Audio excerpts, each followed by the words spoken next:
watching KCAL9 News at noon. A smile, a handshake, what does your body language really say about you, and how can you change it to make some good impressions? Do you notice as soon as we start introducing our guests, we're both sitting up a little bit more? Smiling.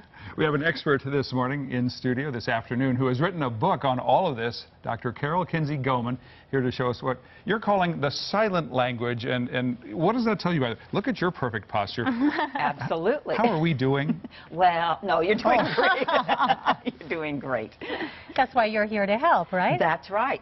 And the first tip, there's several very powerful, very simple things that you can do. You have to stand up, though, for this. Okay. If you're at all hesitant or tentative and you want to appear more confident, this is research done at Columbia and Harvard Business Schools, by the way, you either take one of those Superman, well, look at you, this is supermodel. You have to have your feet wide apart, your hands on your hips or your hands straight out, and you hold that pose for 2 minutes.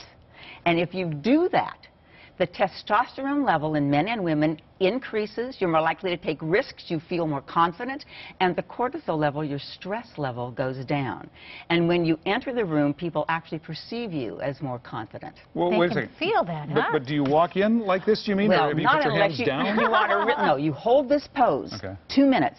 And then you walk And in. that gets things going, huh? Yeah, that changes your blood chemistry, and then you walk into the room and you actually walk taller and you look more confident. And you also talk about looking like you're listening. What does that mean? Well, you know, when people are talking... Can we sit down? I'm exhausted. But my 2 minutes aren't up yet. She's still being Wonder Woman there. If it's a child or a coworker and you want them to continue talking, what you want to do is not multitask. You don't want to check your watch or your iPad or Your the phone. room or whatever else. That is, you want to square your shoulders to the person, lean in slightly, nod like you're doing. See, good interviewers do this all the time. Nod, tilt your head a little bit, and give them your full attention. It's great to listen. You can actually listen like this, but it doesn't look like you're listening.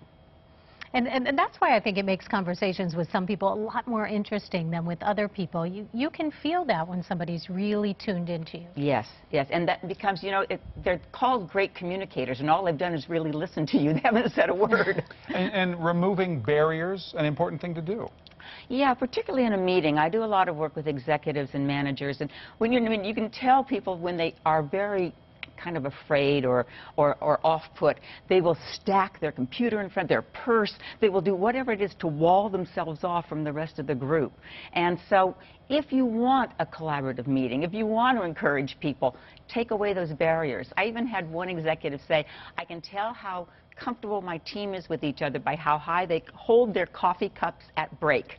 If they're not comfortable, they're way high. If they're comfortable, they relax. Interesting. So both sides can use it. Management can use it as a tool to see how everybody's doing, or whoever wants to be the power player. And the other person also can use it as a way to interpret what's going on. That's right. You can get a lot out of a meeting by noticing what people are doing with their bodies. I notice, Carol, you do a lot with your hands. Yeah. And I guess that's a good thing. It helps people interpret what you're saying. Well, it's an Italian thing, too. It's my quarter Italian. But yeah, actually in your brain when you speak, there's a certain region of your brain that's activated. Same region is activated when you gesture. So this connection means if you gesture when you speak, it actually improves your ability to speak. And smile. Yeah, smile is one of the easiest things to do if it's genuine, and it is the most powerful.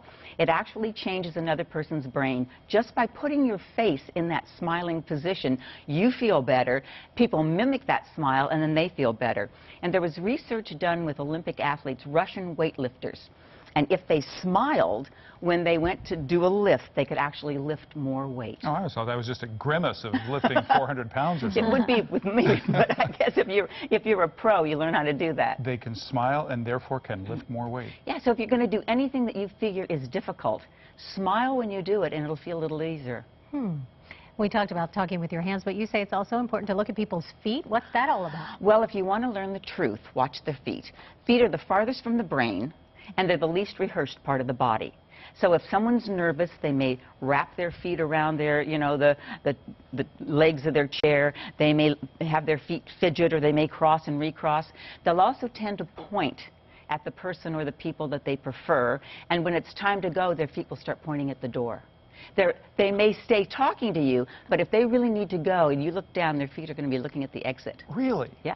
By the way, subconsciously, I have to ask you, while she's been speaking, have you been like adjusting things? Like I'm saying to myself, okay, I'm tapping my foot, yeah, I feel like which is she's not studying. impatience, but it's like, yeah, I'm afraid that she's looking at us and making judgments. People just hate me when I come into a room. No, it's like, not at all. oh, no. No, I'm kidding. But, yeah, you do get more nervous because it's like, what do I do with my hands when I speak? Well, what do you do with your hands anyway? You know, it's only when you become really self-conscious about that that you lose your natural rhythm and your natural ability to be non-verbally expressive. Interesting, interesting. What about our voice? How can we use that to communicate better? Well, particularly before an important phone call or say you're going to go on stage for a speech. If you do this, you will pull your voice down into its optimal range. And particularly if you're a woman, do that so your voice doesn't start out too high. And remember when you're speaking, particularly as a female, that you end with that authoritative arc, that your voice starts at one pitch, it raises, and then it goes down. And it doesn't end on that kind of Valley Girl, what? You know, and that kind of upswing. We hear that so often. Yes. And that's a gender-specific issue. It Women is. Especially. Yes, women especially. Interesting. Well, we want to talk a little bit more with one last thing because we've saved the best for last.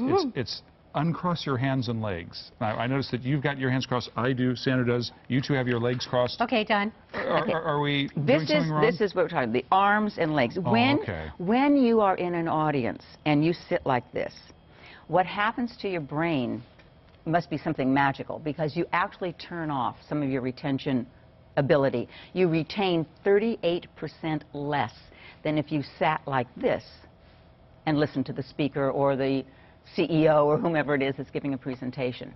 Why is that? It seems backed up by studies. Yes. The lovely thing about body language right now is the functional MRI machine that came in and it looks at brains and it knows that when you smile at me, a genuine smile, you change my brain chemistry. It's if you've given me a reward. And we can prove it now with science. And you have written a book on this. I have written several books, but my latest book is The Silent Language of Leaders. So if we want to portray ourselves as a leader, when we enter a room, what should we be looking like?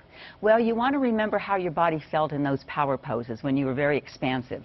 Status and confidence is displayed in height and space. So you notice that high status people kind of spread out their things. Women and lower status employees, we tend to condense. We pull our arms into our bodies, our papers in a nice little stack.